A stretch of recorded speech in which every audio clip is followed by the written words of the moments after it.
आशा भरी नारी। ये TWR इंडिया की प्रस्तुति है। ट्रांसवर्ल्ड रेडियो के आशा भरी नारी कार्यक्रम के एक और एपिसोड में आप सभी का स्वागत है। हमें बहुत खुशी है कि आप एक बार फिर से हमारे साथ हैं।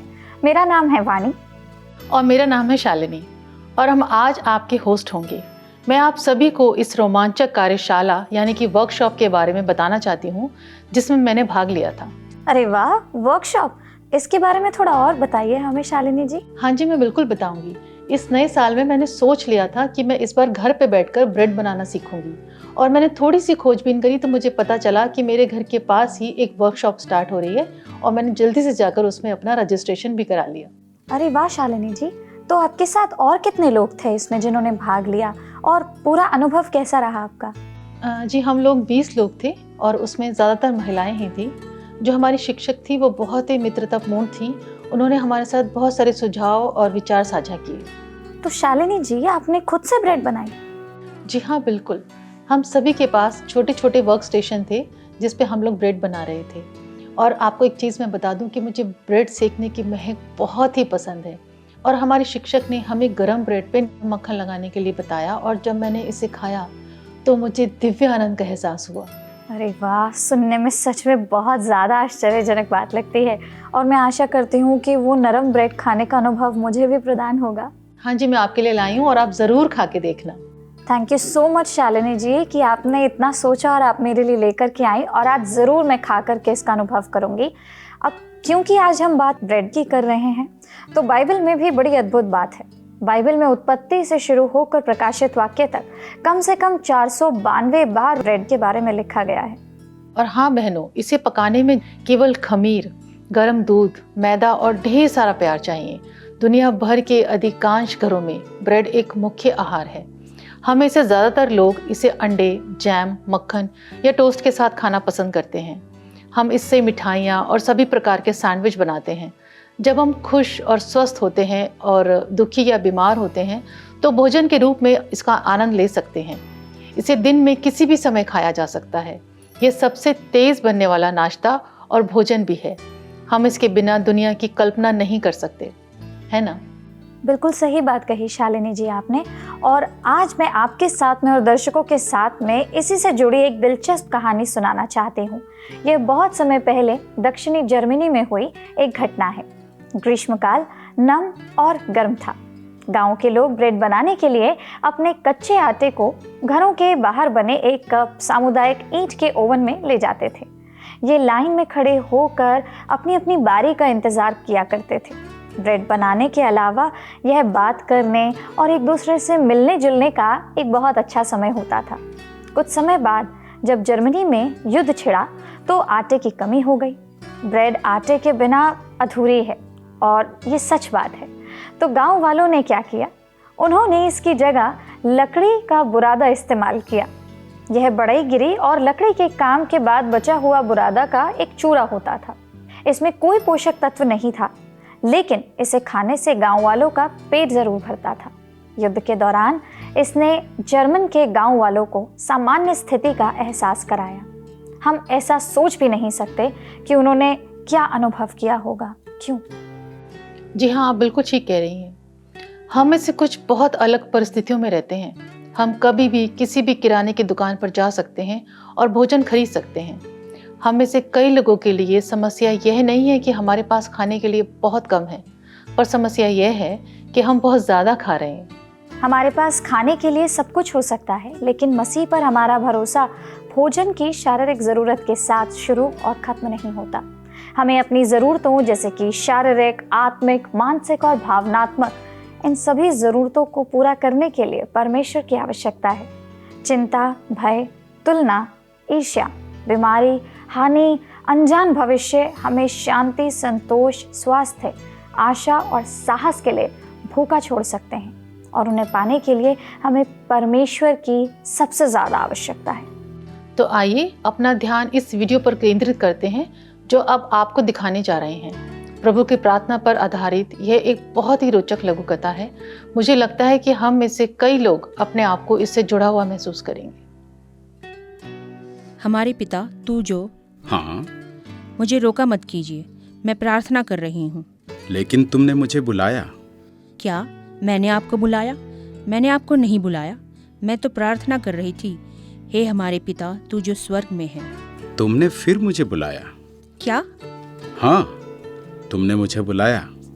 तुमने कहा, हे हमारे पिता तू जो स्वर्ग में है, मैं यहाँ हूँ, बताओ क्या बात है, तुम्हारे दिमाग में क्या है? लेकिन मेरा इससे कोई मतलब नहीं था। मैं तो आज के दिन के लिए बस अपनी प्रार्थना कर रही थी। मैं हमेशा प्रभु की प्रार्थना कहती हूँ, इससे मुझे अच्छा महसूस होता है। बिल्कुल ठीक, प्रार्थना जारी रखो। तेरा नाम पवित्र माना जाए। रुको, इससे तुम्हारा क्या मतलब है? किससे? यही जो तुम बोल रही हो, तेरा नाम पवित्र माना जाए। इसका मतलब अरे मुझे कैसे पता होगा कि इसका क्या मतलब है? यह प्रार्थना का ही एक हिस्सा है। वैसे इसका क्या मतलब है? इसका अर्थ है आदर के योग्य, पवित्र और अद्भुत। अच्छा, ठीक है, यह समझ में आता है।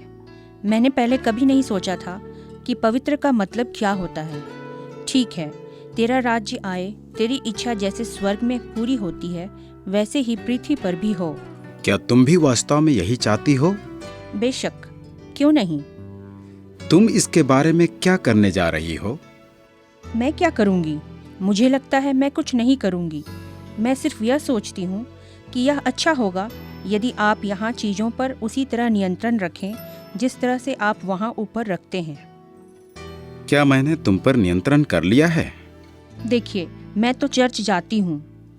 मैंने तुमसे यह नहीं पूछा था। तुम्हारे खराब स्वभाव का क्या? तुम जानती हो कि तुम्हारा खराब स्वभाव वास्तव में एक समस्या है।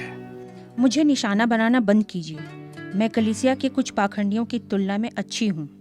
क्षमा करो, लेकिन मुझे लगा कि तुम मेरी इच्छा पूरी होने के लिए प्रार्थना कर रही हो। अगर ऐसा होना ही है तो इसकी शुरुआत उन लोगों से होगी जो इसके लिए प्रार्थना कर रहे हैं। उदाहरण के लिए जैसे तुम। ओह, ठीक है। मुझे लगता है कि मेरी कुछ समस्याएं हैं। अब जब आप इसके बारे में बात कर रहे हैं तो मैं शायद कुछ अन्य का नाम ले सकती हूँ। मैं भी यह कर सकता था। मैंने अब तक इसके बारे में ज़्यादा नहीं सोचा है, लेकिन मैं वास्तव में यह जानना चाहती हूँ कि मैं इनसे कैसे मुक्त हो सकती हूँ। बहुत अच्छा, अब हम किसी परिणाम पर पहुँच रहे हैं। हम एक साथ काम करेंगे, तुम और मैं। कुछ वास्तविक जीत हासिल की जा सकती है। मुझे तुम पर गर्व है। देखिए प्रभु, मुझे इसे यहीं समाप्त करना है। इसमें सामान्य से बहुत अधिक समय लग रहा है।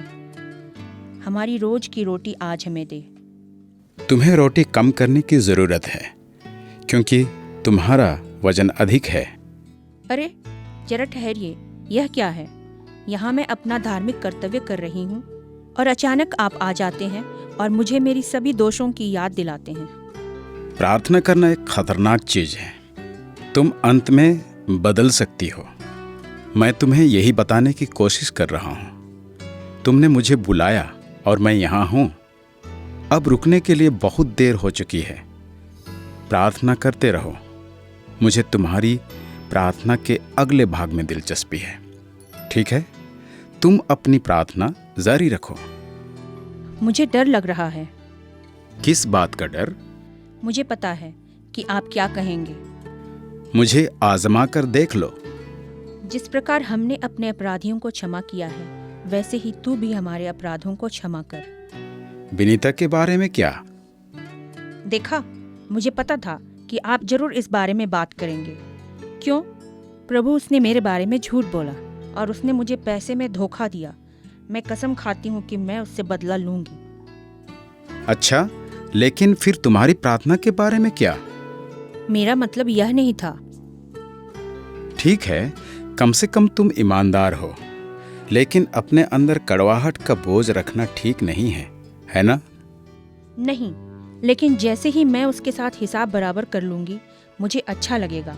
क्या मेरे पास विनीता से बदला लेने की कोई योजना है? तुम्हें बेहतर महसूस नहीं होगा, तुम्हें और बुरा लगेगा। बदला लेना अच्छा नहीं है। तुम वास्तव में दुखी हो, लेकिन मैं वह सब बदल दूंगा। आप करेंगे? कैसे? तुम विनीता को माफ करो तो मैं तुम्हें माफ कर दूंगा। तब घृणा और पाप की समस्या विनीता की होगी, तुम्हारी नहीं। तुम पैसे में धोखा खा सकती हो, लेकिन तुम्हारे दिल में शांति होगी। यह सुनने में आसान नहीं लगता, लेकिन मुझे अंदर से पता है कि यह कोशिश करके देखने लायक होगा। इस बात में मेरी मदद करने के लिए धन्यवाद प्रभु। और हमें परीक्षा में ना ला, परंतु बुराई से बचा। राज्य, सामर्थ और महिमा सदा तेरी ही हैं। आमीन। तो वानी, आपने ये वीडियो देखा, इसके बारे में आपका क्या कहना है? शालिनी जी, वीडियो बहुत अच्छा और मज़ेदार है, लेकिन प्रार्थना करने वाला व्यक्ति मेरे जैसा ही लग रहा था, मुझे ऐसा महसूस हुआ। हम अक्सर प्रार्थना किए जाने वाले शब्दों के अर्थ और मूल्य को जाने बिना प्रार्थना कर देते हैं। जैसे जब हम कहते हैं कि हमारी आज की रोटी हमें दो, तो हम सचमुच उससे हमारी हर ज़रूरत को पूरा करने के लिए कह रहे हैं। शारीरिक ज़रूरतें और ज्ञान, शक्ति, आराम और प्रोत्साहन भी। परंतु जब परमेश्वर प्रतिदिन की रोटी की बात करता है, तो वास्तव में उसका अर्थ है केवल रोटी या भोजन नहीं, परंतु उस सब कुछ से है जिसकी हमें दिन भर के लिए आवश्यकता होती है। आमीन। यदि ये हम पर छोड़ दिया जाता तो शायद हम इस तरह प्रार्थना करते, इस साल भर की रोटी हमें दे। परमेश्वर, साल में एक बार मैं आपके पास आऊंगी या आपके पास आऊंगा, लेकिन परमेश्वर हमें याद दिलाना चाहता है कि उसकी दया हम पर हर सुबह नई होती है। बिल्कुल सही बात कही शालिनी जी आपने। अब हम रोटी पर वापस आते हैं, और अगर हम बाइबल में रोटी के बारे में पढ़ें तो हम शायद इसके कई उपयोगों के बारे में सोच सकते हैं। लेकिन आइए देखते हैं कि यह कैसे परमेश्वर की विश्वास योग्यता, अनुग्रह और स्वयं जीवन को दिखाती है। उत्पत्ति 18:6 में अब्राहम ने न केवल रोटी भेंट की, परंतु उसने अपनी पत्नी को रोटी बनाने के लिए उत्तम आटे का उपयोग करने का निर्देश भी दिया। उन्होंने अपने मेहमानों को सबसे अच्छा खाना परोसा। हमारे भारतीय घरों में हम कुछ ऐसा ही करते हैं। जी हाँ, बिल्कुल। राजा दाऊद ने अपने प्रिय मित्र योनातन की स्मृति का सम्मान करने के लिए लगातार अतिथि सेवा के लिए उसके पुत्र मपीबोशेत को बुलाया। दूसरा शमूएल 9:7-11 में दाऊद ने कहा कि वह उस पर कृपा करेगा और मपीबोशेत उसके मेज पर नित्य भोजन किया करेगा। यह हमें अपना सबसे अच्छा देने और अजनबियों और दोस्तों के रिश्तेदारों के लिए अतिथि सेवा या मेहमान नवाजी करने की याद दिलाता है। शालिनी जी, क्या आपको वो समय याद है जब बाइबल में परमेश्वर ने इजरायलियों का मार्गदर्शन किया, और उस मार्गदर्शन के दौरान जंगल में परमेश्वर प्रतिदिन मन्ना के रूप में उनको रोटी देता था? जी हाँ वाणी, मुझे बिल्कुल याद है। इस बात से हमें यह पता चलता है कि वह लगातार उनके साथ था और उनकी ज़रूरतों को पूरा कर रहा था। परमेश्वर ने अपने लोगों को जो सबसे बड़ी हिदायत दी थी, वह यह थी कि उन्हें केवल उतना ही मन्ना लेना चाहिए जो उस दिन के लिए आवश्यक था, उससे ज़्यादा नहीं। जिन्होंने ज़्यादा लिया, उन्होंने पाया कि अगली सुबह मन्ना में कीड़े लगे होते थे और उसमें से बदबू आती थी। परमेश्वर अपने लोगों और हमें सिखा रहा था कि वह हमें देता है और हमारी ज़रूरत का ध्यान रखता है, एक दिन में एक बार। आपने बहुत अच्छी बात कही है वाणी। और फिर यीशु मसीह की कहानी भी तो है, जिसमें वह केवल 5 रोटियों और 2 मछलियों से 1000 लोगों को खिलाता है, जो उसके असाधारण प्रेम को दिखाता है। इसमें भोजन के चमत्कार के अलावा और भी कुछ है। इसमें हमें हमारी ज़रूरतों से ज़्यादा यीशु की करुणा और बहुत कुछ प्रदान करने की उसकी क्षमता को दिखाया, जो हमने बचे हुए टोकरियों में देखी। शालिनी जी, क्या आपको पता है मुझे बाइबल में सबसे ज़्यादा पसंदीदा बात क्या लगती है? वो बात जब 2 लोग यीशु से एम्माउस की धूल भरी सड़क पर मिले थे। यह उसके पुनरुत्थान के ठीक बाद की घटना थी। वे दोनों व्यक्ति चलते चलते यीशु से बात करते रहे, परंतु उसे ना पहचाना, जब तक कि जब तक कि उन्होंने यात्रा समाप्त होते होते उनसे रोटी साझा नहीं की। उनकी आंखें खुल गईं और उन्होंने यीशु को पहचान लिया। फिर दोनों यरूशलेम लौट आए और अपने अनुभव को बताया कि कैसे उन्होंने यीशु को पहचाना। जब हम परमेश्वर के साथ संगति करेंगे तो वह हमारी आंखें और हमारा हृदय खोल देगा। मेरे पास एक और सुंदर वीडियो है जो मैं चाहती हूँ कि हम एक साथ मिलकर देखें कि कैसे ब्रेड को बनाने के लिए उसमें डाले जाने वाली सब चीज़ें हमें ईश्वर के बारे में, उसके विश्वास के बारे में याद दिला सकते हैं? सुनने में दिलचस्प लगता है वानी, चलो शुरू करते हैं। ब्रेड को कई बुनियादी चीज़ों से बनाया जाता है। हर एक चीज़ हमें परमेश्वर के चरित्र की याद दिलाता है और बताता है कि हमें इस दुनिया में कैसे रहना चाहिए। पहली चीज़ गेहूं है। अच्छी फसल पैदा करने के लिए गेहूं या किसी अन्य अनाज को ज़मीन में गाड़ने की ज़रूरत होती है। परमेश्वर चाहते हैं कि हम उन बीजों के समान हों। वह चाहते हैं कि हम पहले होने की और चीज़ों को अपने तरीके से करने की अपनी आवश्यकता को छोड़ दें। वह चाहते हैं कि हम उनका अनुसरण करें, और जब हम ऐसा करते हैं तो हम दूसरों में परमेश्वर के प्रेम के बीज बोने में सक्षम होंगे। दूसरी चीज़ तेल है। इसका उपयोग नबियों और राजाओं का अभिषेक करने में किया जाता है और यह रोटी को नरम बनाता है। यीशु की करुणा और क्षमा हमारे हृदयों को भी कोमल बना सकती है। जब हम दूसरों के प्रति उसकी करुणा को प्रदर्शित करते हैं तो हम कई दुखी लोगों को खुशी और चंगाई देंगे। फिर हमारे पास लेवनिंग एजेंट है। आप पूछ सकते हैं कि वह क्या है?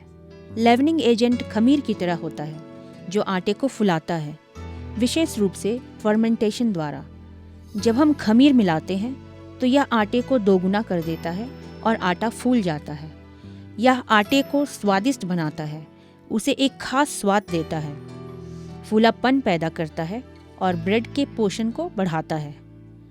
रोटी में इस्तेमाल किया जाने वाला खमीर याद दिलाता है कि कैसे परमेश्वर का राज्य फैलता और बढ़ता है। केवल तभी जब हम अपने जीवन में परमेश्वर को ग्रहण करेंगे, तब हम वह सब बन पाएंगे जो वह हमें बनाना चाहते हैं। इसके बाद जैसे ही हम दूध डालते हैं, हमें परमेश्वर की आशीषों को याद रखना चाहिए और यह कि उसने अपने बच्चों को दूध और शहद की भूमि देने का वादा किया है। अंडे एक विस्फोटक चीज हैं। वे प्रोटीन बनावट और फूलापन को जोड़ते हैं। वे सभी चीजों को जोड़ने के लिए गोंद के रूप में कार्य करते हैं और जब अंत में इसे ब्रेड के ऊपर लगाया जाता है तो ब्रेड को एक सुंदर रंग देते हैं। यीशु हमारे जीवन में परिपूर्णता लाते हैं और केवल उसी में हम जीवन को उसकी पूर्णता से जी सकते हैं। इसके बाद हम ब्रेड को स्वादिष्ट बनाने के लिए थोड़ा सा नमक मिलाते हैं। यीशु हमें पृथ्वी का नमक बनने के लिए कहते हैं। हमें खुद से पूछने की ज़रूरत है, क्या हम दूसरों के जीवन को बेहतर बनाने में मदद करते हैं? हमारे शब्दों और कामों का दूसरों पर क्या प्रभाव पड़ता है? अंत में हम पानी मिलाते हैं। एक बेकर के लिए पानी उतना ही महत्वपूर्ण होता है जितना आटा। ब्रेड बनने में पानी के कई कार्य हैं। यह स्वाद, आटे के गाढ़ेपन और फर्मेंटेशन प्रक्रिया को प्रभावित कर सकता है। पानी स्टार्च के कणों में अंदर तक जाता है और आटा बनना शुरू करता है। तब प्रोटीन कुछ पानी को सोखना शुरू करते हैं और आटे की लस बनना शुरू होती है। पानी की तरह यीशु हमारी आत्माओं को संतुष्ट करने के लिए वातावरण प्रदान करते हैं। बेहतर ब्रेड बनाने के लिए अच्छी गुणों वाली चीज़ें चाहिए। सही तापमान, सही तकनीक, पूरी तरह से धैर्य और समय। इन सब के साथ सबसे गर्म, सबसे नरम रोटी बनती है जिसका हर कोई आनंद लेता है। क्या हम परमेश्वर को अपने जीवन में कार्य करने देंगे? क्या हम उन चीज़ों पर भरोसा करेंगे जो वह एक साथ रख रहे हैं, भले ही हम उन्हें समझ नहीं पाते? क्या हम इस प्रक्रिया पर विश्वास करेंगे और जानेंगे कि परमेश्वर हमारे अंदर से सर्वोत्तम को बाहर लाएंगे? वाह, बहुत ही सुंदर है। मैं सच में इसे कभी नहीं भूलूंगी और जब अगली बार मैं ब्रेड बनाऊंगी तो मैं ये याद रखूंगी कि यीशु ही जीवन की रोटी है। बिल्कुल ठीक बात है शालिनी जी। यीशु जो स्वयं की पहचान जीवन की रोटी के रूप में कराते हैं, हमारी आत्माओं को संतुष्ट करते हैं। रोटी हमारे पेट भरने के लिए केवल एक अस्थायी चीज़ है। जैसे जैसे हम अपने दैनिक जीवन में आगे बढ़ते हैं, वैसे वैसे हमें भोजन खाना और पोषित होना जारी रखना होता है। परंतु यीशु जो हमारे जीवन की रोटी है, हमें अपने प्रेम और दया के द्वारा अनंत परिपूर्णता प्रदान करता है। वह हमारी गहन ज़रूरतों को पूरा करता है। वह हमारी आत्मा का पोषण करता है। वह हमें हमारी पहचान, सुरक्षा और उद्देश्य देता है, वही चीज़ जिनकी मानवता को आवश्यकता है। अगली बार जब हम ताज़ी बनी हुई ब्रेड की स्वादिष्ट सुगंध को सूंघें, तो हमें अपने आप को याद दिलाना चाहिए कि हम जो जीवन जी रहे हैं, उस जीवन से परमेश्वर को एक सुखद सुगंध वापस ज़रूर देनी चाहिए। जी हाँ बहनों, हम परमेश्वर के दिली प्रेम के करीब रहने के साथ साथ दूसरों के लिए सुंदर, पोषण देने वाले और आराम देने वाले इंसान बने। हम आशा करते हैं कि आप आज के कार्यक्रम द्वारा आशीषित हुए होंगे। आपसे अगले हफ्ते फिर मिलते हैं। परमेश्वर आप सबको आशीष दे। और अगर आपको आज का कार्यक्रम पसंद आया हो तो स्क्रीन पर आ रहे नंबर पर हमें मिस कॉल जरूर दें। प्रभु आपको आशीष दे।